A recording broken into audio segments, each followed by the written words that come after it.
Hey guys, Newt here. We're off cooldown once again and for the final time this year. Welcome to our year ender episode. I'm here with my co-hosts who I had to pry away from their Final Fantasy 14 and Walker sessions.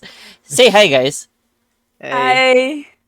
So tonight we'll be talking about the games we had the most fun with this year. By no means do we endorse any of these as instant game of the year candidates, so do feel free to disagree with our choices.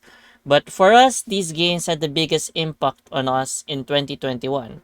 Some of the games that we'll be mentioning weren't actually released this year, but we played them for the first time this year. So without further ado, let's start with my first game. Well, actually, we had a lot of games that came out this year, and on top of my list is It Takes Two. My first game is It Takes Two because it's a game where I had a lot of good experience when I was playing it. And for those who do not know a lot about It Takes Two, well, It Takes Two is a game where it's always in two-player mode, so you really need to play the game with someone else. And thankfully, you only need one copy of this game when you're playing it, and you can play it either online or with someone else in couch co-op mode. It's one of the more recent games I tried out this year, in spite of the game being out for a little while. But every moment I've spent playing this game is special because I get to play it with an important person.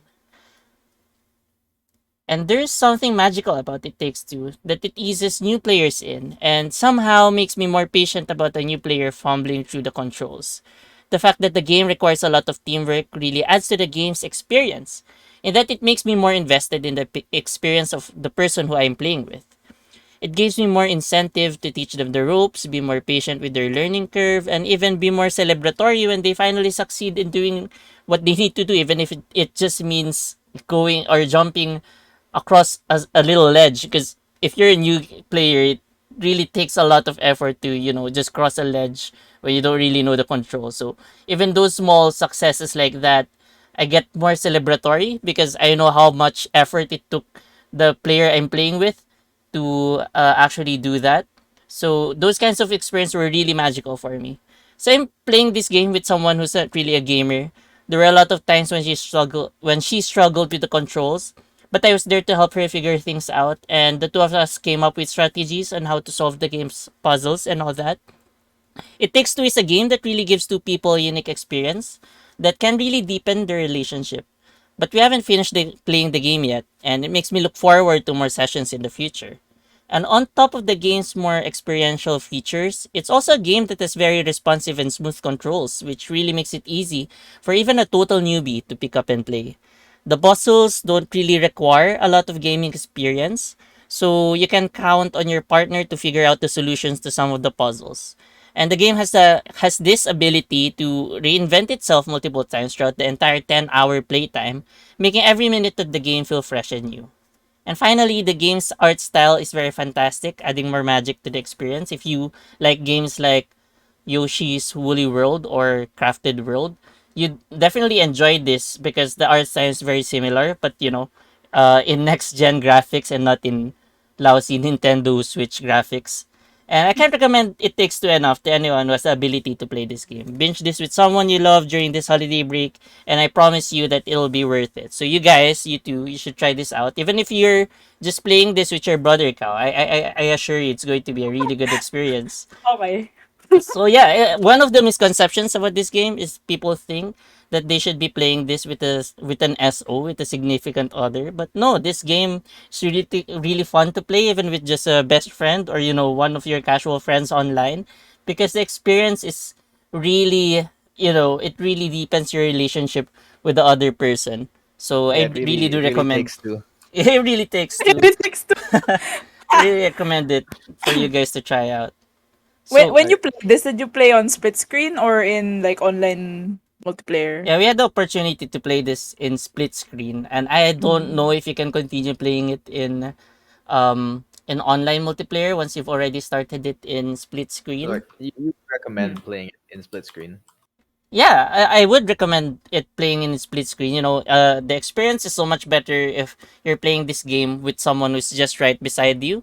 But I do understand that some people might not have that ability right now, and I would also tell them that playing it online wouldn't really hamper the experience so much.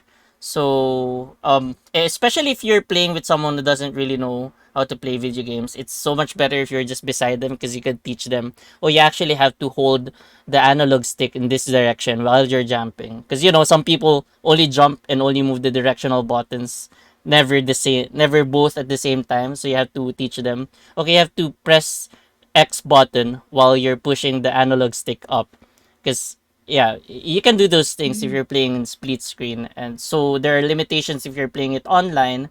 But if you're playing it with a friend who's already a gamer, then I guess playing it online shouldn't be a problem either. Is this one of those games where it's probably better if we don't know much about the plot going in? Because the only thing I know about is that like the premise of it being like a couple that's divorcing, and then I don't know what happens from there. Like, Well, should I go into this game blind, or is it okay to know something about it? Like maybe watch some parts of a playthrough beforehand. I think knowing a little bit about the plot or about the premise shouldn't take much away from the experience as well. It's okay if one of you already knows what's going to happen in the game. And it's also okay if both of you already know about what's going to happen in the game, because the real experience here is getting to solve the puzzles together.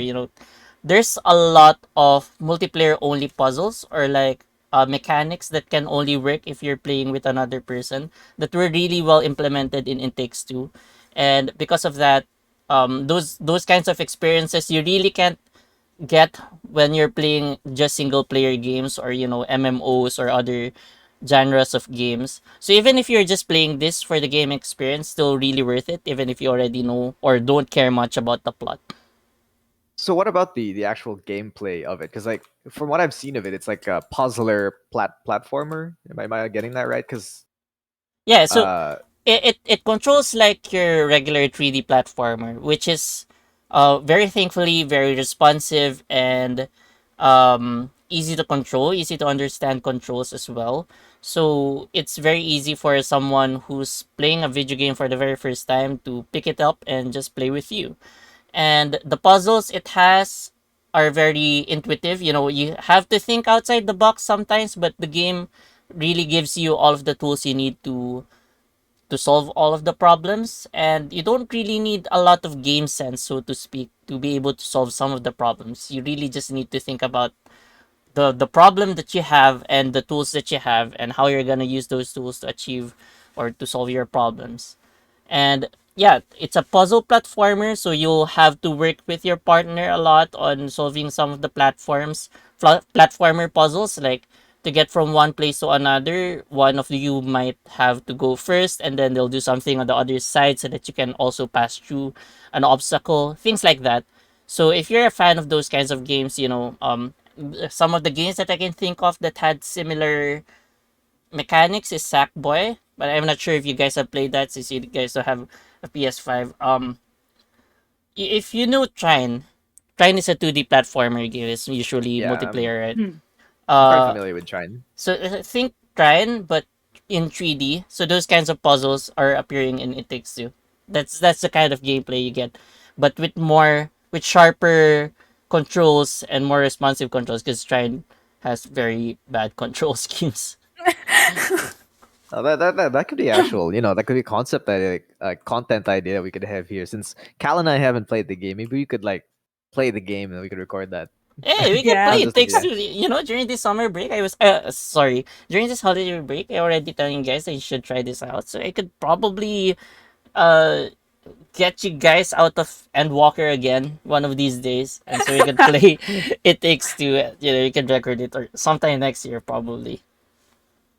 But Yeah, it sounds like I guess we've already talked a lot about It Takes Two, and I feel like I should be passing the baton now to Del. So what's your first game for this year, Del?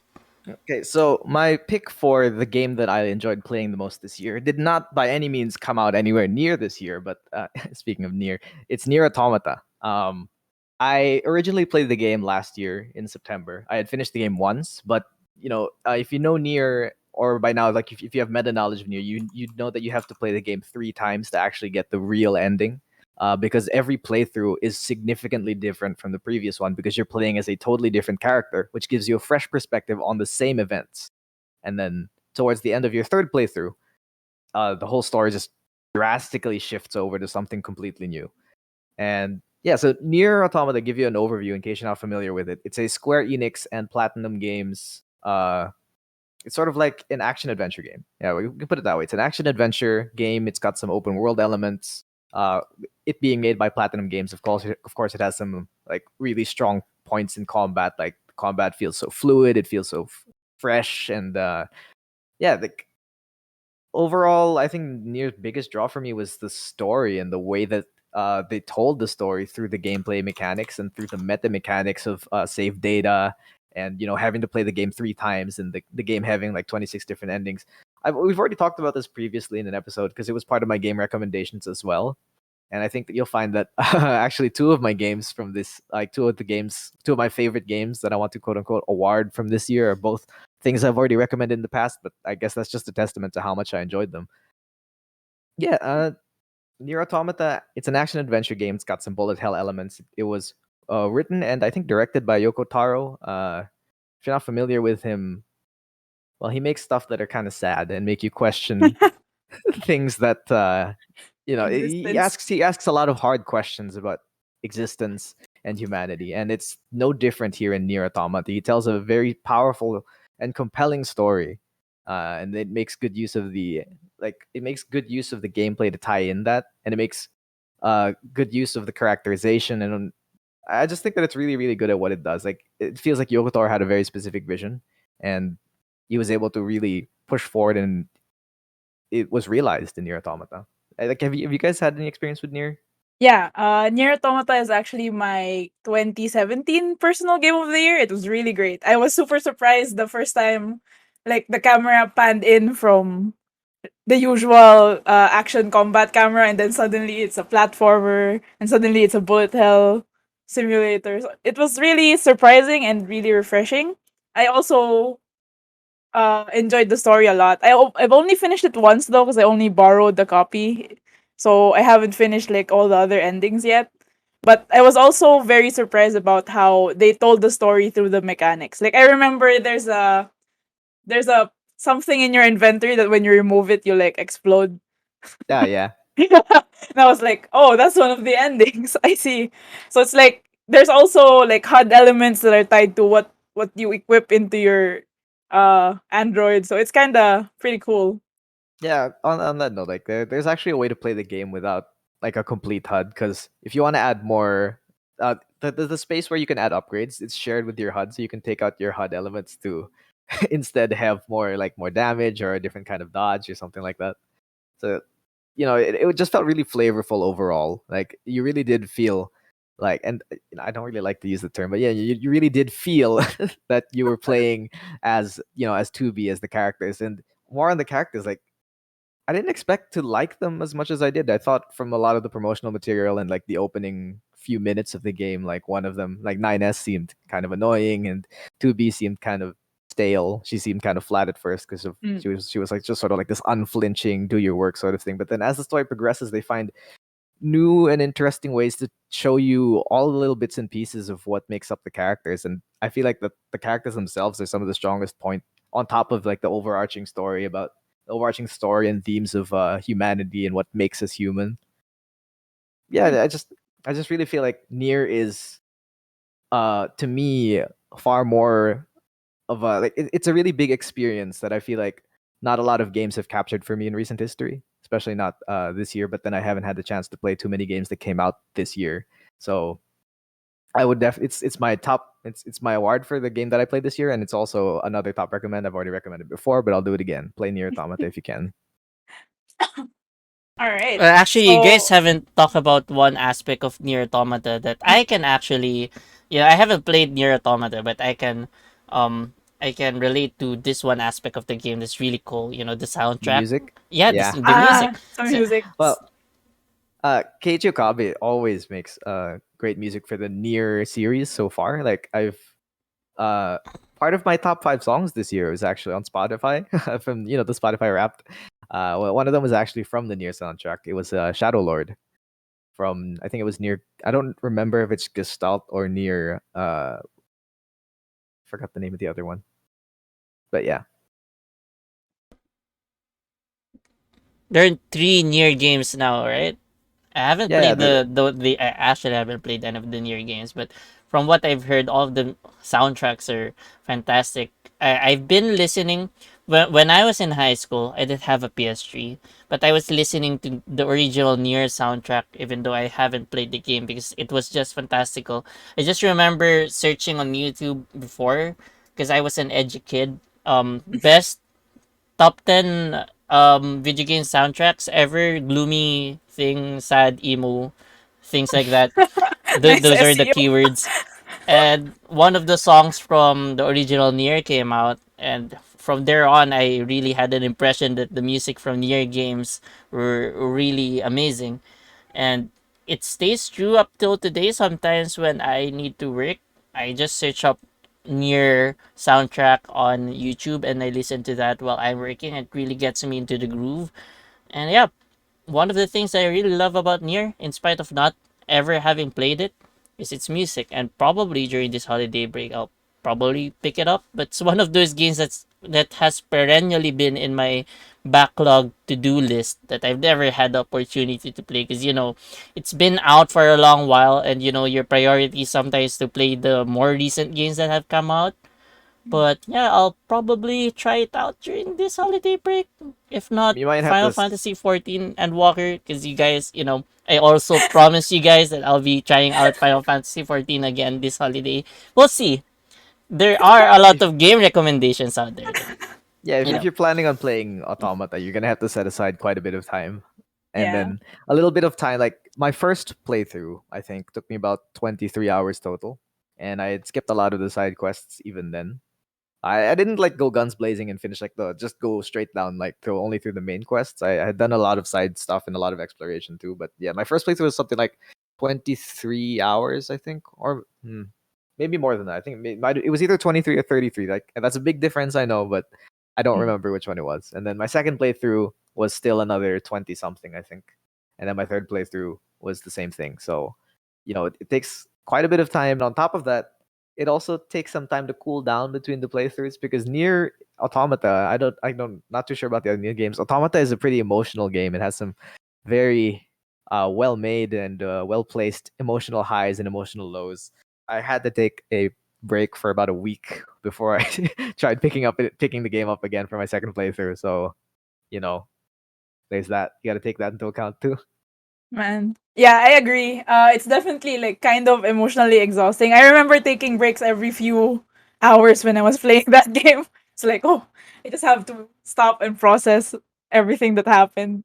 Yeah, it makes you feel a lot of things, and not all of those things are empowering, and not all of those things are comfortable to feel or to think about. But I feel like that's why I like it. Mm. So, what about you, Cal? What's your first? I feel like we went on for quite a while for near. What's your first pick for your Okay, favorite game that you so played this year? my first pick is kind of obvious, and we've already talked about it. So it's obviously FF14, which released Endwalker like No, you gotta do the bit. oh, critically acclaimed MMORPG FF14 with a free trial that reaches up to level 60, including the award-winning expansion Heaven's Word.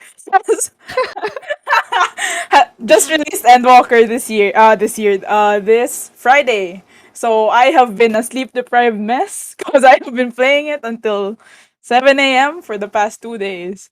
Uh, Same. it's amazing. I am not gonna spoil anything because the story.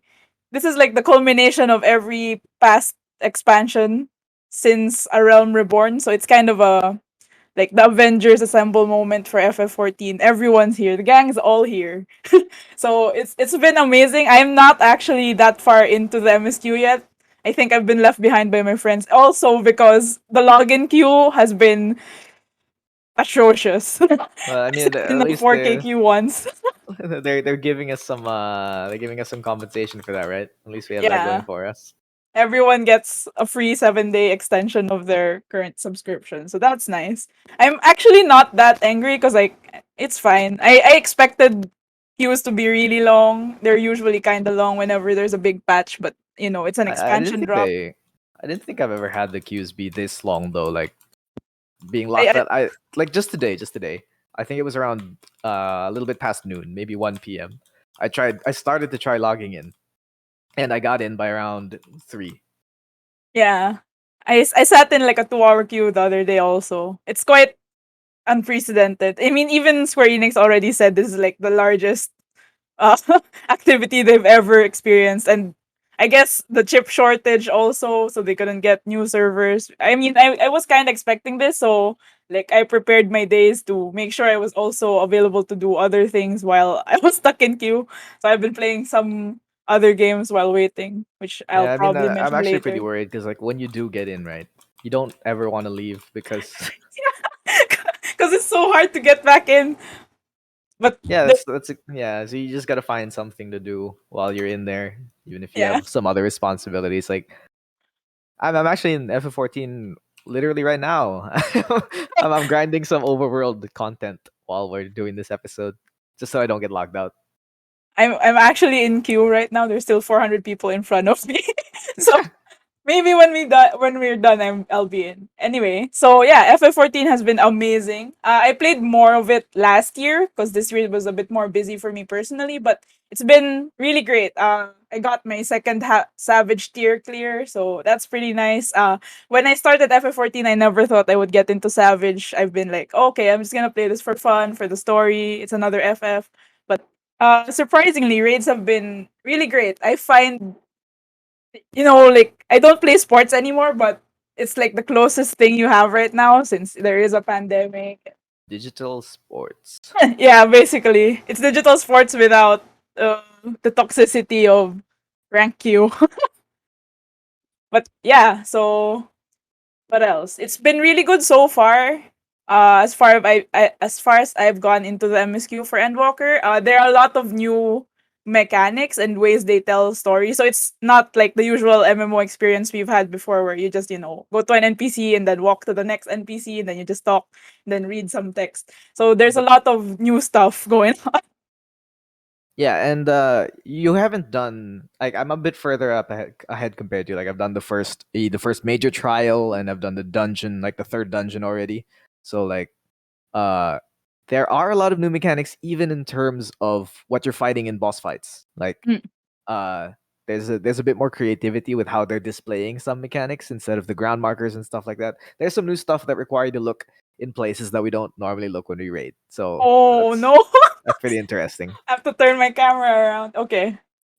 So yeah, FF14 has been a blast. We've already like made a whole episode about it, so I won't take too long. But yeah, it's been amazing. Please, please, please play FF14. There's a free trial. Oh, well, maybe not this month, Yeah, you but we can't can get get in in. if you're you can't get in. Free trial players basically aren't allowed in right now. It's Yeah, unfortunate but true. I mean they're allowed, but it's because The paid queue is players are the paid players prioritized. have prioritized, and we can barely get in ourselves. So if you can get in and you're a free player, then that's amazing. And Have fun. it, yeah, have fun. One thing that actually baffles me, I mean, it's not particularly about the game itself, but in the Mm. server issues and such. Any other game that has this kind of long queues and problems logging in and stuff, there would be a lot of uproar already. But there seems to be a lot of goodwill within the Final Fantasy 14 community that, like you, Carl, you said you don't really mind so much that you can't log in that easily during this time. I guess it also comes with the expectation that it's a new release, so you're not really expecting to be able to get in to the game that easily. But it's just nice to note that if this were in any other game, if this was Destiny 2 or World of Warcraft or New World and have this login issues when there's a new expansion that dropped, there will be a lot of people in the community calling up arms and saying how it's unacceptable, how the developers didn't have the foresight to prepare new servers for this kind of influx of new players. I haven't seen anything like that in the Final Fantasy 14 community. And I think it's really a nice breath of fresh air for a game of this scale. I feel like it's got a lot to do with the fact that the devs have fostered a lot of goodwill within their community. Like they're very transparent, and we all know that they all play the game that they create. So we feel like Um, they let us know when something's going on. They let us know their thinking behind certain changes. Most of the time, FF really doesn't feel to me like it's just one big cash grab. Like 14, you can tell that the dev team really put a lot of care and love and thought into all of the aspects of the game, and they just want it to be good because they want us to have a good time. And I think because of that, the community, they're not so mad about the queues and all. And Mm. I guess for the first time, Square Enix actually gave us more subscription days as compensation. That's how bad the server Yeah. queuing is right now. It's really unprecedented. But I guess a part of it, aside from all the goodwill, is also they kind of talked about this before, that they did release like the server issue thing, that they were like trying their best to like buy more servers and stuff, but I mean, the then whole issue with the chips shortage and stuff like that. that's They said also this a like few months ago. that's not to say that um that everyone's okay with it. Yeah, of There's still course. definitely some people who are mad about it. I mean, it's okay. We pay for the subscription, so it's okay to be Yeah. upset. But I guess with all that's going on in the world right now, and with them having already explained it beforehand, like I don't know, it's something that we'd have to come to expect, I suppose. Yeah. I mean, it's definitely within their rights to be mad, but there's not really a lot you can do right now. And personally for me, like the hours that I have been able to put in have been like kind of amazing. So it's okay. I know that once I do get in, it'll be good. So yeah. So that's it for me. What about your second game, Newt? Well, you know how fantastic Final Fantasy 14 is, and how it lets you play with your homies, play with your friends in a fantastical world. I saw this meme the other day where people are taking lives. They're taking leaves from work so that they can spend time with with the family, air quotes, and then the picture that succeeds it says the family, and then the picture of their guild in Final Fantasy. It's like that's how much commitment these people have with the game. Just fun how you can play an MMO really with your friends in a guild. But for me, one of the best games that I have also played this year is a game that makes me feel like I'm playing with friends, even if I'm really just playing a single player campaign. And that's Marvel's Guardians of the Galaxy. This game is a big surprise given how disastrous Marvel's Avengers was. Now, Definitely. I haven't had the chance to play Marvel's Avengers, but when I heard about Guardians, I instantly knew I wanted to play it. And this is one of those games that didn't have a long marketing period. It just kind of came out, but it surprised a lot of critics with how polished the game was and how good the experience was. With these AAA games, especially those that are based on bigger IPs or based on films, there's really a lot of skepticism when it comes to how the games will play out or how the games will be when they launch. So a lot of people were really thinking that this game will flop when it comes out. So it was a massive surprise, not just for me, but also for a lot of games critics on just how polished and how good the experience was. And no, there were a lot of complaints with the game's lackluster combat, and for an action adventure game, I think that's a pretty big deal. But for me, I really enjoyed the combat. Or, some people say that there's a lack of combat given that Peter Quill, or Star Lord, the only character that you can play as in this game, has a very limited moveset, but getting to play as Peter Quill wasn't so bad for me, as it allowed for a more nuanced approach towards the game's team-based gameplay. So in Guardians of the Galaxy, apart from controlling Peter Quill, you also get to issue commands to your teammates. You can ask Rocket Raccoon to shoot a grenade at an enemy to blow up in a large area of effect. You can ask Groot to use his roots to root enemies in place. You can ask Gamora to slice up one particular person, or ask Drax to throw rocks at a particular direction towards the enemies. And that kind of tactical um situation per situation kind of gameplay is what made Marvel's Guardians of the Galaxy shine for me. And you don't really get that kind of gameplay in a lot of the action adventure games we have. For example, in Marvel's Avengers, you only really play as your own, and then you let the other members of your team to do their own thing. Now in Guardians, you can also kind of do that. You can just play as Peter Quill, and you can just let your teammates harass the enemy in any way they want. But having the ability to give orders to your teammates to be more strategic in the battlefield really gives this game a particular shine that I haven't seen in a lot of video games that I've played this year. And yeah, the game story and the way the characters' backstories were fleshed out all throughout the game also added to the experience. There's not a lot of big expectations with these kinds of games when it comes to story, and again, it's a nice surprise that this game had a really deep, fleshed out, and nuanced story that it made people surprised that a game like this can deliver something more so emotional and so nuanced. And it's one of those things that really made me feel like um it really made me feel like it was worth trying this game out, even if there were a lot of skepticism about this game when it first came out. And you know me, I am the kind of person who, when I like a game, when I see its trailer, I'm gonna buy it. I probably gonna pre-order it or buy it at launch. And this is one of those games that turns out to be good when I play it at launch. You know, I've had a lot of bad experiences with day one, playing day one games. My my background with No Man's Sky and other games like that. But Mm. Marvel's Guardians of the Galaxy is one of those games that I played on day one and I was wowed already and really made me play.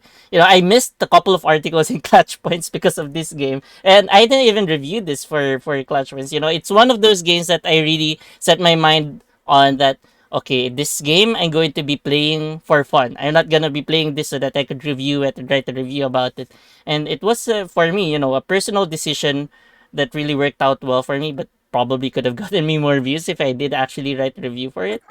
But you know, Marvel's Guardians of the Galaxy is a great game and was a nice surprise that came out in a year that really had a lot of massive disappointments. So if you need a change of pace that you can finish up just this holiday break, you know, this game can be finished in just, 15 hours. The Guardians of the Mm. Galaxy is a great candidate. So I'm not Yeah, sure if I'm you actually guys, also. yeah, I'm not sure if you guys are into these kinds of games, and I'm not sure how big of Marvel fans you are, but I am a big Marvel fan, and I was really looking forward to Guardians because Guardians of the Galaxy was one of the movies that I really like from the Marvel universe. So yeah, well, what do you guys think? This is another game that I didn't have any expectations for. Not in the sense that because I wasn't aware of it. I thought that it would be bad because uh, I never really trusted like the big triple A linear story. It looked to me like it was a third person cover shooter. I mean, I was completely wrong about that, but initially when the trailers came out, that's what I thought. And then when the gameplay came out, the gameplay didn't look particularly interesting for me because I wasn't really excited at the fact that you could only play as Peter Quill, for example. Because I thought, it's a Guardians game. Like, why wouldn't you let me play as the other members of the Guardians of the Galaxy? Because, it's not just like Peter Quill Simulator. And, this game just kind of flew under my radar until I started reading the reviews of it from, content creators, especially that I trusted. And they like it. They said it had, not only did it have good combat, it also had a really good story, which was the surprising part because I really didn't have any expectations for this coming in, especially thinking back to the the fiasco of Marvel's The Avengers, right? Mm. And then to hear that some people, Newt included, whose opinions on games I can trust, I they say that the story is really good. Like that's really surprised me, and now I'm pretty interested to play it. I don't know if I'm going to though immediately. I might watch a playthrough instead. Because mostly coming into it, I feel like be coming into it for the story only. Hmm. Well, it feels Yeah, I'm the same. yeah. I'm not sure if I'm actually like gonna set aside because my backlog is already so huge. And I've already learned from my experience with Uncharted that I might not be the target market for super story heavy linear games. I really do feel like that. Like I'm the only one in this group who's really into this kind of things. But you know, for those who are really big into Marvel out there, this is one of those games that really does a big favor for the fans. I mentioned earlier how this game made me feel like I was playing with friends, even if it were really just a single player games. Was because the game felt so vibrant, it felt so alive because you know, for better or for worse, the people here, the characters here in this game never shut up. So there was never a dull moment in the game because they just keep on talking. There were times when you go the wrong way and Rocket will tell you, "Hey, you're lost again, starter," or something, some quips like that. And not all of them are funny. Some of the deliveries were off, but taken as a whole, it really felt like the game was, it felt like I was adventuring with a D&D party. I only get to control one person. I can influence the actions of my party mates. But in the end, it was just me and an adventure with a couple of friends. And that's one thing that I really appreciated about Guardians of the Galaxy. It may not Actually, be. Yeah, sorry. when you put it that way, like with the banter, because if the banter is a strong point, that definitely has me interested. Because I played through, what was it, Dragon Age Inquisition, and then I feel like one of the biggest draws to me when it comes to any kind of story driven game like that is that I have to like the characters. It's the same thing with Tales of Arise. I like the characters enough, which is why I was able to stick to it, because I normally don't think that I have the attention span for games that I'm not too mechanically invested in, for example. So hearing that, the banter is really good, that's a big plus for me. Like, I'm pretty interested to see, especially because I like the comedy style that they had in Guardians. If it's anything like the Guardians movies or just the movies, I haven't read through the comic books. Yeah, there's a lot of that from where it came from. And actually, even if I wouldn't say that Guardians of the Galaxy is a Game of the Year candidate, I think it is in TGA. I'm not sure. I don't. Wait. Okay, no, it's not. I I don't think it think. was. Yeah, I don't Yeah, think it it's is. in RPG, I think. Or It's action one of adventure. the Action like, adventure. yeah, best action adventure games, and it's probably one of the biggest surprises of the year. I still won't give this like even a nomination for a Game of the Year candidate. But it's one of the best games I played this year in terms of, just having fun. Yeah, but if you're talking about banter and how cool it is to have a party of teammates that really talk to each other and really flesh out the game experience, I think your next game, Dell, is something that has tons and heaps of that. Yeah. So my next game is something that I have once again already recommended in a previous episode, and that is a Warhammer Vermintide 2. So Vermintide 2 is, for lack of a better word, I'd say it's a Left 4 Dead like. um, those just the horde, sort of like the horde clearing simulator type of games where you and some friends cooperatively fight against waves and waves of enemies with like some special enemies littered amongst the horde. Uh, Really, I feel like Left 4 Dead was the first one to popularize this genre. I don't know if it's the first in this genre, so I'm not going to make that claim, but it is the first to popularize it, like to really bring it to the forefront. And Warhammer Vermintide 2, specifically the second game, because I haven't played the first, uh, is just that. And it's like that, except with melee. It's melee and there's progression. One of my favorite things about the game is just how nice the melee combat feels. Like, I haven't played too many first-person melee games because there's a couple of them that came out in more recent histories. In more recent history, like, I forgot the name of these games. Mordhau, for example, or like um, what's that game where you start off as a peasant? Oh, It's yeah, that was Kingdom Come. What's it called? yeah, Deliverance. Yeah, Kingdom Come Deliverance, Deliverance. Kingdom Come. Yeah, so Kingdom Come Deliverance. Yeah, so I haven't played those melee first-person games yet, but I have to say that out of all the games that I have played, Warhammer Vermintide 2 has the best first-person melee combat I've ever experienced. Like, everything just feels so responsive. The animations feel tight. The dodging feels tight. It feels exact. The blocking has meat to it. The weapons, like, it doesn't feel like you're slapping things with a wet noodle. And for first-person game, that sort of immersion, especially for first-person melee game, like the feedback and the hit reg and all of that stuff has to feel good. And Vermintide just hits that. Like, they just hit that right on the head. Like, I forgot the metaphor. Yeah, they hit that. They hit the nail right on the head. Yeah. Uh-huh. So that's one thing, and then the second thing is that the like what Newt mentioned earlier, the banter and like the way that they tell the story almost exclusively through some of it is like through narration. There's just a bit of narration that you get from the person who mans the keep there, but most of the story, and you can pick up off of the interactions of the characters with one another when you're out there in the field. It's a colorful cast of characters. Like the you have he's like a mercenary initially, but every single different class gives them access to different voice lines and different interactions with the different characters. So you have Marcus Kruber, the mercenary. You've got Carillion, she's an elf ranger. You've got Saltspire, he's a witch hunter. And then working with them, surprisingly, is Sienna, a witch, and of course a dwarven exile by the name of uh I forgot his name. But yeah, like the different interactions that you can get with them are really the means of pushing forward the story, and the characterization is done really well. Plus, on top of that, they have excellent vocal performances.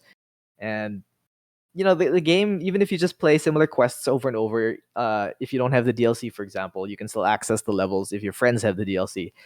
Even if you're just playing the same levels over and over, or you can really mix it up because you have different skill trees. You have you just can decide to change your character progression. You can change your character class, which they all play in very distinct and different ways. And I just feel like it's a real blast, especially with friends. Like you could play it with bots, not ideal. You could play it with randoms. Also, it's fun even with randoms, but it's not ideal. If you play it with friends, it's a heck of a good time. It's chaotic, it's loud. My friends are shouting when we're playing at the highest difficulty. Like we're like shouting at each other, like, oh, we're panicking. I'm stuck in a corner here. I'm surrounded by these mobs. The boss has just spawned. It's utter mayhem, and it's the best kind of mayhem. And I really cannot recommend it enough if you're looking for like a horde Left 4 Dead like game. And yeah, like I've had so much fun with it. I've almost maxed out like 3 out of 5 of the characters, or 4 out of 5 of the characters. It's just too bad Wow. that Cal can't play first person games, Yeah. because I was thinking, oh, we could probably play this in one of our sessions. Because Del and I have played this a bit in earlier this year. I don't know what happened. We haven't really came back to this game for a while. Probably because there are other games that we've been playing. Dota 2, and for a while we've been also playing Back for Blood. But yeah, now that you mentioned it again, I feel like I want to get back and get my hands dirty with Rat's Blood once again. Because yeah, the short time that I've spent playing Vermintide was so much fun as well. It's not like one of those games where you shut down your. It really takes some strategizing still takes some brain power to play. But when if you have a lot of experience with the game already, you can just shut down your brain and just do the You kind of get into a groove yeah, you get in a into the way. groove. That's right. And one other good thing about the game is that Vermintide has complete Steam Workshop modding support, and it has these two things. They call it the official realm and the modded realm. So the official realm, it tracks your stats and your achievements and whatnot, and you're just playing on their servers. But then if you're playing on the modded realm, you can install any number of mods you want from the Steam Workshop and just run the game like that. On Sundays, there's a certain group. They're an Australia-based group, and they run because it's normally a four-player game, right? There's a certain group that runs 32-man runs on Sundays, and Whoa. I haven't joined one personally, but my one of my friends streamed the run for us before, and it's wild what the mod. So there's just endless replayability again because of the different classes, because of the progression system, because of the RNG of some parts of the game, like what bosses, like what monsters gonna spawn, what specials will spawn, because it has an AI director similar to L4D, and also because of the modding. So endless replayability. There may actually be a third person mode, although no, I don't know how easy that'll be to play, because I feel like a lot of the mechanics require the first person viewpoint.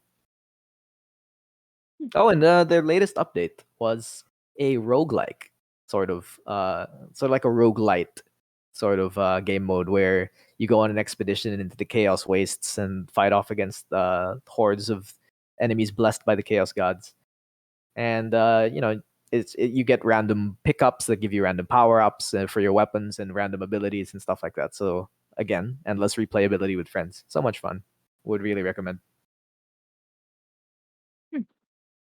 So what about you, Cal? What's your second game to recommend of what your favorite, well, not really so much of a recommendation, but your favorite game that you played this year?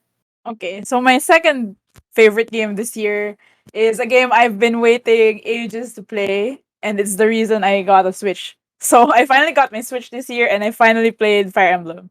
So Fire Emblem Three Houses is my first Fire Emblem game, but I've been a fan of like JRPG tactics games forever. Like FF Tactics, Disgaea, Valkyria Chronicles. I like all of that. So finally I played one of the biggest franchises of them all in this genre. It was great. I really, really liked. I've only finished one route, so the Blue Which Lions route route. was that? Okay. Yeah, the blue one. Mostly because I was curious. All I know about this game is eventually you end up killing your friends. So, I chose the Blue Lion route because there are like three childhood friends in this one house. So I'm like, oh no, am I gonna have to kill one of them eventually? so so that's why I picked blue. It was really great. I think blue was also a good house to start with because it feels like your typical hero's journey for Dimitri, your main house's head. What are they called? The main character of your house. So yeah, I think my only complaint would be Byleth, your character feels very flat, like your typical JRPG blank slate. So I personally could not ship Byleth with anyone, so I just chose the DLC character. Okay, fine, we just have to pick one at the end. So yeah, I feel like I don't get the appeal of people that ship Byleth with other characters as much. I don't know. It's mostly self inserts when people ship by left with anybody. Oh, okay. I see. Because all It's the more of like character. a God. I wish that were me. Oh, I see. Because a lot of the character like ships, the pairings available between the characters are already really great, and I'm like, feels weird to steal one away. So I didn't. What else? It was really the support system is something I hope a lot of other JRPGs apply. Like one of my complaints about Persona 5 and why Persona 3 is still my favorite is because P5 didn't really have the other characters interact with each other. Like I felt like without the protagonist there, none of these guys would be friends with each other. Yeah, Because that like makes sense. they barely like talk, and like Anne and Ryuji are actually antagonistic towards each other sometimes. So I feel like uh s- I hope future Persona games or future JRPGs let the other characters live their lives as well. I felt that a lot with P3 more because like your senpais are actually friends with each other and they talk, and there are like a lot of cutscenes that are just them without the protagonist there watching silently for them to do stuff. So yeah. What else? The support system was great. The story is good. I felt like I really need to finish the other two routes to understand completely what was happening. Cause like for the Blue Lions route, it felt like it was more of a character story, like Dimitri's growth into the king of his nation, stuff like that. It, but there like some crazy shit that went down that didn't really get explained why.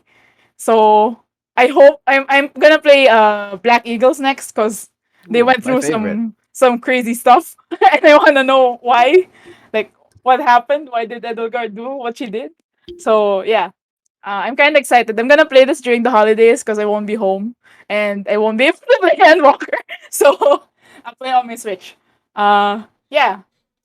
What else? I was also kind of intrigued by the battle system because it's not exactly like other tactic games where like it's not like FF Tactics where there are like AoE spells and stuff like that. I feel like the AoE stuff in this game like are inside the gambits instead of being in your unit, and they have different skills that do AoE things. So it's always 1v1.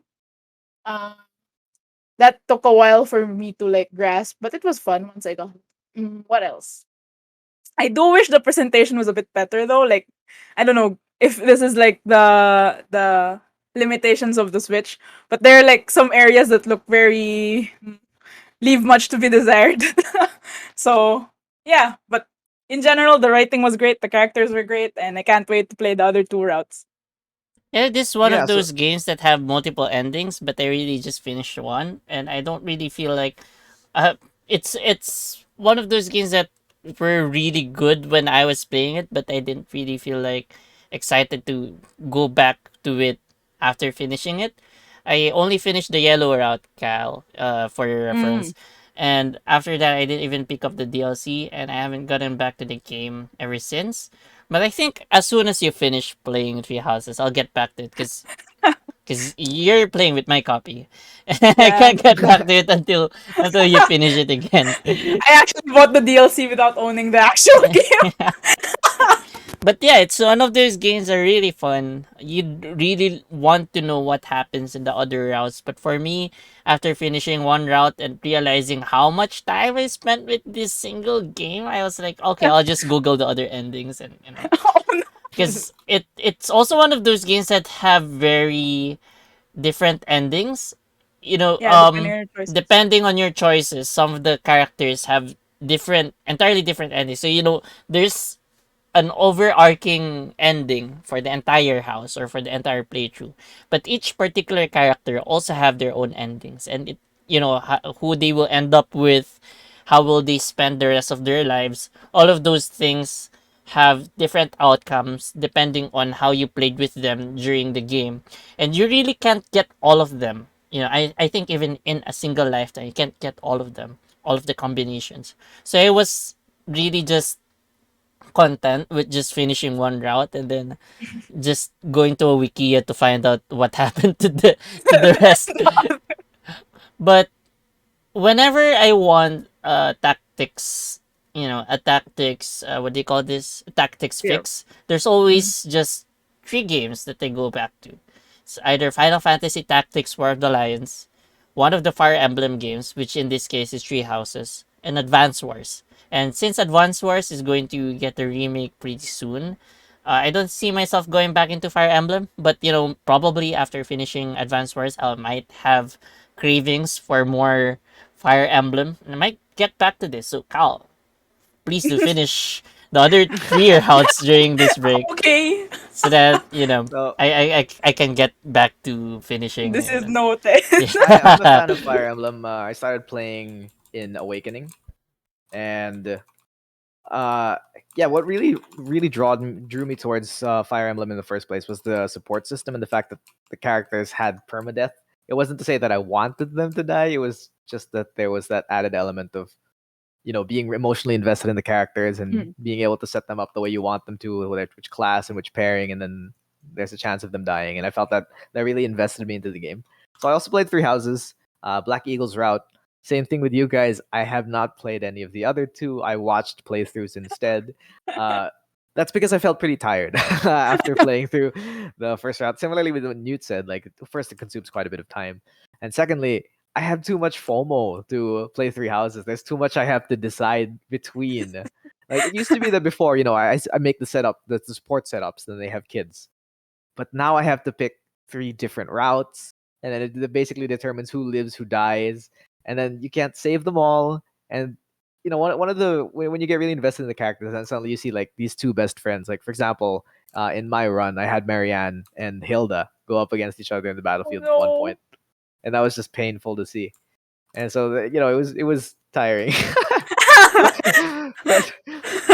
but that's not to say it's a bad game. It's not to say I had a bad time. It just meant that I was invested enough in the characters and the story to feel this way about a game, which I feel like is one of the strong points and one of the main selling points of Fire Emblem anyway. And yeah, I agree. It's a really good game. I did think that the gambits and the battalion stuff went over my head at first because those weren't in Awakening, and I don't recall if they were in Fates, but I don't remember there being that many things to micromanage. Because you're already micromanaging your units. And back then it was just like class and items for the most part. So the battalion stuff was a bit much for me. I am not that smart at tactics games, even if I enjoy playing them. I feel Yeah, like Fire Emblem's the DLC was also really good. It the was one with actually the most Yuri. fun. Yeah, yeah. It was the most fun mechanically because the fights were actually I played on normal, so I guess I feel like normal is a bit too easy, but also don't have the time to play hard. So I just finished the route on normal and it was a bit easier than I expected, but the DLC fights are a lot harder than the main story. So it was very fun. In the DLC, it's parallel to the main story, right? Like you don't Yeah, have to yeah. finish the main story beforehand. Yep. The characters are not as strong as the main story characters though. but they're okay. Uh, Yuri's a pretty boy, and for some people, that's strong enough. Yeah, I actually ended up choosing him for Byleth just because I couldn't Because separate Dimitri and Marius. you put Dimitri and Marianne together. Yeah, they're I don't know, man. They're too I cute. feel like Fire Emblem is on another note, like I feel like Fire Emblem is one of the games that causes a lot of ship wars. Yeah, I mean it's a game that where you basically literally pair people It's up. literally So a mechanic in games. I don't see why yeah, not. I was actually surprised I got Sylvain and Felix ending because Have you seen I didn't expect it. the Have you seen the Felix and Net? I love their support. I put them together. Yeah, I was expecting to get that one, but Sylvain just empowered through and stole Felix away. So I Too guess that's strong. that. Yeah, friendship too strong. Bonds of brotherhood too strong. So yeah. Uh yeah, that's my experience with Fire Emblem so far. I'm pretty sure I'm gonna play the other two routes. I'm not sure how fast I'll get there because Endwalker is taking up my time, but yeah, I'll get there eventually. All Which brings right. us to your third game, Yut, I Yep. believe. Yeah, for my third game is it's actually the eighth game in the series, Resident Evil 8, or otherwise known as Resident Evil Village. And for those who have been following my channel, you'd know how much I love Resident Evil. Resident Evil 8 was one of my most highly anticipated games of this year. But it feels like it's been a long time. It's been a long while since it came out. It feels like a fever dream. And it doesn't feel like this game actually came out this year. But yeah, it came out, I think, April or May this year. And it feels like a lifetime ago. Anyway, I remember doing a Resident Evil marathon live stream on my page the days leading up to the release of Village.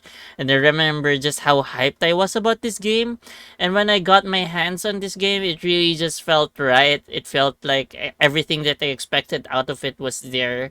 It was thrilling. It had all of the horror elements that I wanted out of a Resident Evil game. It made you feel very vulnerable, made you feel like every resource that you have counts. So you have to manage all of your resources, your herbs, and all of your ammunition, and it had all of the trappings of a good Resident Evil game. And I could say that this one, and along with Resident Evil 7, they are the quintessential Resident Evil experiences. This and how 7 brought the series back to its roots and back to its glory days. And all I can say now is that I look forward to more of Resident Evil after this one. I can't wait for what Capcom has in store next.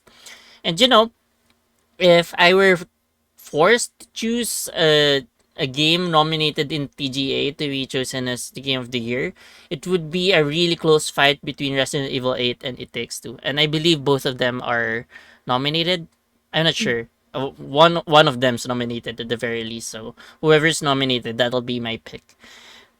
Right. Right So now, oh sorry, right now Resident Evil 8 is still not finished.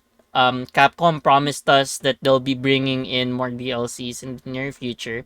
This is one of those odd cases where usually when games launch like this, the devs already have, or the publishers already have, um a content roadmap post launch. This is one of those weird cases where the the fans were really angry at Capcom for not having DLCs prepared post launch. And Capcom was like, "Okay, fine. You want DLCs, we'll make DLCs." But they didn't really have anything planned out for Resident Evil 8 when it launched. And it's actually weird because given how much hype the game had, one would think that they would have a lot of DLCs prepared for it. It's not like they skipped DLCs in Resident Evil 7, so it's really weird for them not to have anything for 8. But yeah, I'm still waiting for those DLCs or expansion packs that they'll be bringing in, and I hope they're worth my time when it does come out. And yeah, Resident Evil Village was one of the most fun I have had this year in video games. And you were saying, Del? Oh, I was just wondering because compared to other Resident Evil games, I could actually sit through a playthrough of this in the sense that I wasn't so terrified. Yeah, Because actually. it felt like it was a bit more empowering on the side of the player. Like it felt a bit more like an action game with some horror overtones to it, What do you think of that? Because I remember watching one of my aunts, one of my ninangs when I was a kid, playing Resident Evil on the PS1, and I think it was Resident Evil Nemesis. And that one, I felt a lot more terrified of those games than I do with Village. I'm not sure if it's just I don't think it's just because I grew up because I'm still terrified of horror, but I don't know. There was what's your take on that? Because it doesn't seem very scary, and I always assumed that Resident Evil games were supposed to be scary, but then I have a very limited experience with them. You know, the overarching genre of the entire Resident Evil franchise, there's actually two genres for the whole series. It's action adventure and horror. And the series actually goes in this, loop between horror games and action adventure games. We've had that loop first. Resident Evil 1 and 2 were horror centric, and then it became more action packed in 3, 4, 5, 6, and then they went back to horror in 7. And I feel like it's going back to action adventure. The things are going with Resident Evil 9 or whatever is coming up next. But Resident Evil 8 is still in that boundary between action adventure and horror. And probably one of the things you mentioned earlier was how this game felt more empowering. It's because this game is a direct sequel of 7. 7 in that game, it was really made to make you feel powerless, make you feel trapped inside the house, the Baker Mansion in Resident Evil 7. So your character there, Ethan, he has no combat experience. He has no experience with these bioweapons or these monsters. He literally had no idea what was going on. He didn't have the same background that the player has on what the game or what's happening in the universe of the game. So in a way, it's really a full on reboot of the series in a way that it really puts everything in a blank slate again. You're playing as a nobody who players don't have a lot of expectations about. But you go into Resident Evil 8, you still play as Ethan. But between the events of 7 and 8, he actually had more military training because since the events of 7, some military people had to look after him and they actually had to make sure that he can defend himself in case these things happen to him again. And those came in handy because those things happened to him again here in Resident Evil Village. But it also worked out in terms of the game's mechanics because in 7, they deliberately made the gunfights or the gun handling to be terrible and poor to make you feel powerless. Ethan, when he shoots, there's a lot of recoil. It's very hard to aim with your guns because he's shaking, and it's hard to really get a good shot at the enemy. But in 8, he has already military training. You can see it from the animations when he reloads and there's still some bullets in the magazines. You can see him keeping the magazine instead of discarding it.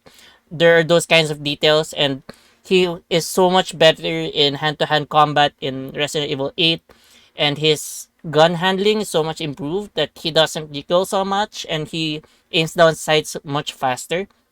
So it's one of those cases where um you know the reverse is called ludonarrative dissonance, where the story doesn't meet the mechanics. Here, the story or the mechanics, the improved mechanics here, the better gunplay and stuff like that, actually has a meaning or a reason behind it, and it comes in the story, and they really do match. And I feel like because of that, you can justify how you are feeling empowered in Resident Evil 8, but at the same time, the game is still very creepy. It still gave me the chill, especially in one of those places here. I don't know if I should be talking much about it because it might be spoilers for some people who haven't played it yet. But the third boss or the third area in this game is so terrifying because if you want to feel trapped or disempowered, then this game still has that for you in one of those areas. So if you want to, if there are those segments in some video games where you lose all of your weapons and it's really annoying. It was well done in this game. There was this one segment where it does exactly that. Takes away all of your weapons, takes away all of your ways of fighting back. But it was really well made. It was really terrifying, and I really love that part of the game. So the Okay, so now game, I know for sure the part of the game that I will like the least if I were to yeah, play it. definitely. I gifted Del Chernobylite. earlier this month. I think last month, and Last month, yeah, last I month. wasn't terrified at all by the game. I was like, oh, I think Del will like this. And then when I asked him how he found the game, his reaction to me was, "You didn't tell me this was scary." I was like, "Oh, Yeah, I didn't I, know. I'm very I, sorry." I went into one of the abandoned apartments in Chernobyl, right? And then there was this green gas mask guy who suddenly jump scares me, does a bit of damage to you, and leaves. And I wasn't expecting that. I thought I'd be playing like I thought I'd be playing like a scavenger type. I thought I was playing Fallout, for example. That's initially what I thought it kind of had the vibes of, like this exclusion zone, almost a post-apocalypse type of world. And then in the first 5 minutes, you're following this ghost of your wife who went missing 30 years ago, and then she turns into this green gas mask guy who jump scares you. Next thing you know, you're fighting like these creepy green crystal headed things with an AK, and then you run out of bullets. It's like I was I'm not very prepared for sorry. this. I'm You very didn't sorry, sign up Del. for this. I didn't I really still think want it to play would the be game that though. Like, scary. But anyway, yeah, if you're going to play Resident Evil Village, you can feel safe until the third boss. Yeah, yeah, that's why I'm going to watch somebody play the game instead. yeah. You can skip the third one. You can skip the third boss. I mean, it's a little less scary when it's like secondhand fear. Yeah, Yeah. yeah. Especially if the pressure of survival isn't in your hands, you don't Mhm. Yeah. need to panic as much. I Yeah. just close my eyes, look away from the screen because I'm not as immersed. Yeah, you can do that, and the story will still progress. Yeah, so that's my third game for this year that I really enjoyed, and I just realized of the three games that I recommended for this year actually came out this year. This So yeah, year. that's wow. Yeah. Wow, so I guess The most updated of the three. Yeah, I guess I really enjoyed this year. Just low key good year for me in gaming. Just didn't realize it because half of the games that I was playing were for work, and they really take away some of the fun. But yeah, I think this year retrospectively, I think was good. Even if it was just Loki, you don't have like Elden Ring, like, or what other else, God of War levels of games this year, but it was good overall. A lot of other games that we haven't mentioned yet. But before we go to that, well, I'd like to hear Del's last game for this year that he'd like to talk about.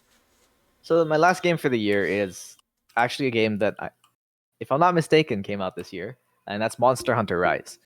So I've always been interested in those kinds of action RPGs, especially the one with progression and the one with combat that can sometimes be punishing and that's very mechanically intense. Because I'm a fan of Souls-likes. I didn't actually grow up playing Monster Hunter. My first real Monster Hunter game that I actually like spent a very considerable amount of time on was World. So now I'm a newcomer to the series, and Rise is everything that World was, but better. And that's the best way that I can put it. It has quality of life updates. It has customization to your weapons. Not in the aesthetic sense because World already had that.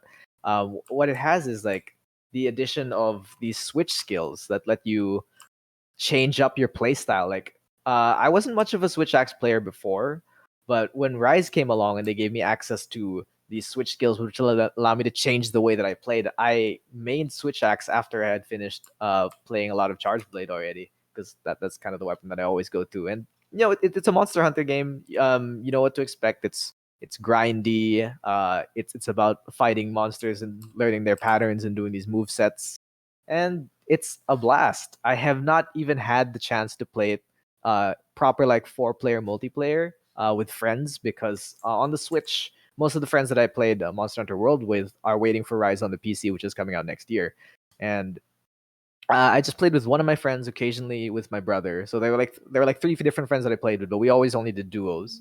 But even then, the game was a lot of fun. They brought back a lot of monsters that people loved, and they added a whole bunch of new monsters that people will love. Especially if you're a fan of World, you're gonna be a fan of Rise. I think that's just a given. And yeah, like it's just for me, it's a straight up improvement over everything that World did right. Um, Although there is to say that there's a bit of a difference in gameplay because, for example, in Rise, monsters are much faster and attack way more often than you might remember in World. They are relentless, and the reason for that is because Rise gave players access to this new thing called the wire bug, and the wire bug is it's basically the evolution of the clutch claw. It just gives you this unparalleled sense of freedom of movement that you just don't you didn't have in World. I can't even go back to playing World now because it doesn't have the wire bug. That's how much I love the wire bug as a movement system. It gave us this sort of fake gotcha. No, you don't have to pay any money. It's just do a couple of quests. They'll give you more options. They updated the Palico system, so you have the Palico and the Palamute, and each of them has 5 skills. So you can really tailor your Calicos to do what you need them to do. Like for example, my Palico and my Palamute, they have sleep and KO as their skills, and that's also on their weapons. So sometimes the monsters will sleep twice during my hunts, and it's a lot easier to knock them down, even if I'm not doing that much stagger damage to the head. So my solo experience so far has been pretty fun, specifically because of this new improvement for solo players with the Palico and the Palamute. So, yeah. So, Kyle, given that you've also experienced World before, what's stopping you that you now have a Nintendo Switch from getting Rise as well? Oh, okay. So my experience with World is kind of different, I think, because I only play it with others. I don't play Monster Hunter alone. So I'm also waiting for the PC release so that my friends that are on PC can play with me. I'm actually going to be double dipping. I'm going to be playing on PC, and I plan on playing the DLC Sunbreak only on PC. So Mm. Yeah, it's It actually seems weird. For all of it's the super Monster fun. Hunter entries so far, they don't really do that carryover thing, right? If yeah, they don't when do cross save. which is a shame, Weird. given that you spend like literal thousands of hours playing each Monster Hunter game. You'd think that they'd like those extra cash for those people who would be more willing to double dip if they could carry over their saves. It's really weird for them not to implement that in Monster Hunter games. Yeah, I know. And that's what's kind of shying me away from it. But then I think of all the fun 4-player time I've had in World, and also just playing it at 60 FPS at 1080p. That Yeah, also with the excites me enough upgraded to textures. yeah. Yeah, it looks so nice. The PC trailer. Oh my god. I mean, the game already looks good on the Switch. It's by no means like anything massively, it's not like an eye catcher. Oh, this Mm. looks amazing on Switch. I've seen games that look better on Switch. Like for example, Sky Children of Light looks amazing on Switch, even if the frame rate leaves a little bit to be desired. Uh, Rise, it looks okay. It looks like a Switch game. I played on a Switch Lite, so I have even weaker hardware than the regular Switch. But yeah, it looks alright. And it's not like I get any performance dips. I get a solid 30 FPS regardless of how complex the scene is. So that's perfectly fine. Game is completely playable. But I still can't wait to play it on 60 FPS. And it's the perfect time to now. Even if you're new to the series, Rise is a great place to start. Because of how much more quality of life you have compared to previously. You know that in Rise, when you start drinking potions, you now immediately heal a bit of that HP. You know how it Oh, was in World where like thank God. because in You World have to finish you have to slowly drinking. drinking it, You and have to Yeah. before finish before drinking. World you have to finish drinking and do this flexing animation, or you won't heal any HP. Yeah. Yeah. That's what I actually love about the Monster Hunter series. How there's these incremental changes and also big changes that you really can't live without anymore moving forward. So when World first came out, when I played it, I felt like I can't go back to the generations type of gameplay anymore. So when there's this new Nintendo Switch game only that came out after World, I didn't feel like going back into that kind of the classic gameplay. And I feel like if I get into Rise now, like you said, Del, I don't think I'll be able to get back again to the World kind of gameplay. And at the same time, it's amazing how Capcom or whoever develops this game can make each new iteration of the game you know, more beginner friendly. Even though they're introducing a lot of new concepts, a lot of new mechanics. They can make it even more beginner friendly, even if the gameplay actually gets even deeper. So it just goes to show how much the game has really come all these ages. I remember playing the original Monster Hunter games in the PS2, and I was like, back then the PSP versions were the ones that were getting the really good reviews, and I Free played to one of play. the PS2 versions, and I was like, what's the thrill? What's all the hype about? I don't feel like this game is really good at all. But then the game just kept on improving and improving over all these years, and this game that we're having right now, Monster Hunter Rise and Monster Hunter World, it's already the refined kind of experience that you could get. The dev team really just refined and refined the game, and what we have right now is probably the best version that they could make right now. And it just makes you excited for whatever they have for in the future for this series. Yeah, there's a bunch of people who would say that, oh, it's too watered down now, it's too simple. Well, again, I'm a newcomer to the series, but either way, I don't really mind because it's a lot of fun and it has just the right amount of challenge. Like there is some offer for people who want to challenge themselves because you can go ahead and challenge yourself to a speed run or something like that. Hunting monsters down in a certain time, or like using really bad armor, things like that. Like I really don't feel like it's too much watering down of the gameplay. I feel like the core gameplay is still there and it's done so well, and it's just solid overall. So I can't wait to play. If you guys are getting it on PC, we can play together, and I can I'm also I'm be. probably getting it. Yeah, me too. Yeah, I'm just it's waiting my. for the PC version because mostly because I haven't touched my Switch for months already. It was I kind of don't feel feel too bad. excited at the prospect of refarming everything that I've already farmed, but I mean, it'll be Yeah, okay. you do And it for the friends. Yeah. Yeah. don't tell Capcom that save gives exist. Okay, so I guess we're down to our last recommendation for tonight, and that Mm. falls to Cal. What's your last game recommendation, fam? Okay. So this one is a recommendation with a huge caveat.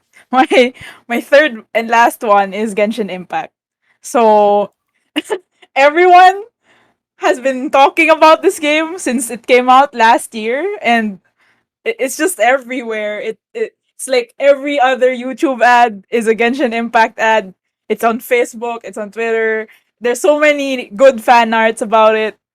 And I finally caved and tried it this year. So part of that was for an article, and part of it was because the new characters coming in had really good and interesting character designs that I kind of like got convinced to finally try it out. I like what why is everyone so hype about this game and won't shut up about it? So I finally tried it out, and I think that it's actually a really good game. It's just really hampered by being a gacha game. So I would recommend it wholeheartedly as long as you know that you have the self control not to spend an inordinate amount of money And in gacha. and Cal and I know that we're not that kind of persons. We've already spent way too much for this game, but the game really makes you want to spend on it. That's how good it is. And in a way that's both good and bad. Cal, you know what I'm talking about, right? I feel like that's a bit of a trap though. Like I'm somebody Yeah. who's played a lot of Genshin also when it came out, even if I've already since quit. Uh, I feel like the game doesn't necessarily want you to, what's the term? It's not necessarily for the gameplay because a lot of the time you end up spending money because you want this character, not specifically for this gameplay, but just Mm, because you like the character. And that's the pitfall of all gacha games, and that's always how they try to that's get you. true. That's true. Yeah. Well, I personally have not spent my own money in this game, but I think I'm about to when Ito comes out. So anyway, uh yeah, need a lot of self-control. If you're an impulse buyer, probably don't start it at all. But if you do, the story is quite good. Especially Liyue. I really enjoyed the Archon quest for that city, and the characters interact pretty well. Some of the event quests are actually better than the actual storyline. So that's kind of I guess that's also one of their FOMO mechanics, right? The story is good and then you'll never see it again because it's in an event. Uh Yep. so yeah, I feel like it would be so amazing if Genshin was like a co-op adventure game that you could play on the fly, like set up teams and build them. But I guess it wouldn't be one of the biggest earning games in the world if it wasn't a gacha game. Yep. But Well, I do damn. have to agree though. Like having played a lot of it at launch, like launch all the way until just before I forgot when I stopped, but I hit AR 55 and then I quit the game. And yeah, I do have to agree. Like, what is there is really good. I love the gameplay, both as somebody who enjoys action adventure type games, RPG games, because of the. I'm not a fan of the RNG of the artifacts, but the fact that you get to build team compositions, with like I get to min max my team compositions, assuming you get the right rolls again. But without without that element of the resin system, like I wouldn't mind farming that all day to try to get good artifacts. Because the gameplay itself is really solid. Like it's a really solid action adventure game. It's a pretty solid exploration game. I think it has a bit more to be desired in terms of open world puzzling. Like Mm, the puzzles yeah, are some of the puzzles are pretty weak. that's I true. think the best of the puzzles they had so far, I mean, aren't I wouldn't even really consider them puzzles because they're more like tests. They're more like platforming and agility tests. Mm, But yeah, overall, I think Genshin is a really good game. And like Cal, I agree that it's incredibly hampered by the fact that it's a gacha. Like I would love this game so much more, and I would probably play it so much more if it didn't try to bait me all the time with FOMO. Like yeah, FOMO on events, FOMO on banners, FOMO on the latest meta thing, FOMO on just not logging in every day and not getting all of your primos yeah, from your commissions. Like if it didn't do that as much, I would love Genshin so much more, and I would probably still be playing it. yeah. I can't wait for someone to make a Genshin clone that's a single player action adventure game. Yep, same thing here. No, Like if they do that, then I'm gonna be playing that instead. Genshin Impact's exactly what happens when you put together the gacha mechanics and a good game. Because until Genshin Impact came around, all of the gacha games really just relied much on the FOMO and on your desire to get certain characters. And not a lot of them had really good gameplay. You know, even those with the more popular ones and those with the um, more experienced developers backing them, they didn't really have this kind of gameplay that Genshin Impact has. And I feel like there might be a lot of companies or developers who might follow in the footsteps of Genshin Impact, you know, having a really good gameplay and then milking your wallet with really FOMO esque and really On enticing that note, deals. are you guys familiar with Girls Frontline? I've Yeah, heard I've of heard it. of it. I've seen ads of it. Have you heard of Girls Frontline 2? Girls Frontline 2 is XCOM, but gotcha. Oh Oh dear. my So god! here we go. Yeah, like what I said, I fear for the future that we have in video games where you have a Yeah. really good game, except it's But it's a gacha. gotcha. Yeah, Yeah. and So that's what it's gonna be. so So that's pretty again, worrisome. Genshin Impact is both a blessing and a But curse for the video game with industry. with the track record of Girls Frontline, the first game, it's a gacha where a majority of your pulls are free or can be grinded for, and you pay for skins. So that's the main Mm, thing. okay. So That's I guess interesting. that's it's not to say that there is no gacha involved. It's just that you can clear the content without having to roll much, and the power creep isn't that bad. So I'm hoping that will be the case for the second game, but can't be too sure either. And Yeah, like everything's gonna be this game, but gotcha in the future. I hope not. Yeah, please don't tell EA or Don't or worry. It's Activision. already a gotcha game. In a lot of places that EA operates, they've already outlawed a lot of loot boxes, right? Yeah. But yeah, that's Genshin Impact for you. It's both a when you get into it, you'll both love it Yeah. and hate it, and also you'll love and hate yourself for playing Genshin Impact. I actually feel a bit lucky that I don't really fall into the trap of, oh no, I have to play the Genshin Impact today for the dailies. I really just log in every day today, just for the daily Primogems, and I would Mm, usually just clear content every weekend. Don't really feel like the urge to mm, play the game on a daily basis like I did back then. So once you get past the FOMO stage of Genshin Impact, I think you can have a really good time with the game. Just don't think about all the characters that you're missing out, and you'll be fine. Just psych Yeah. yourself out of the game, not be too invested with the time and the energy you spend on it, and think like, oh no, I might have wasted the time I spent on this game if I don't do this or that. Just Well, enjoy the game. I don't Yeah. feel like that's always avoidable if you want to do the highest level of content in the game, like a Spiral Abyss Floor 12, for Yeah, example. exactly. So if you're that kind of person who really want to min max everything, you stay away, stay far away from Stay far Genshin away. Impact because you're not going to have a good time. But Save your wallet. if you can psych yourself out and think, okay, I'm not going to try to get for the top, because there's a lot of events recently that I didn't even try going for the top. I just did the bare minimum to get the prima gems required, just to get the prima gems. But yeah, if you do be that kind of person, don't come near Genshin Impact at all. Stay away with 110-foot pole away from it. But Yeah. yeah. I So would definitely recommend it for story though. One last thing about Genshin that I really liked is it is very distinct when it comes to depicting places that are inspired by real life. So I feel like this is the only game that actually bothered to separate China and Japan inspired places because every Not just like other, Asian, yeah, it yeah, just makes like Oriental. amalgamation mildly Asian East civilization. Asian. Yeah. Why? So That's because it's made by Chinese developers, so it's kind yeah, of expected. Yeah, I do get your point. Like, you don't get to see this much representation on East Asian races that much. If anything, like Europe is the one that's kind of condensed into just yeah, Mondstadt right now, and then It's there's just a like, oh, monster. there's Europe, and then there's like Snezhanya, which is like Russia. yeah, And then you have China and Japan for some reason. They're different entities. yeah. So yeah, that's I guess that's all our games for this year. Yeah, so that's a lot of game recommendations for one night that you guys might want to enjoy during this holiday break.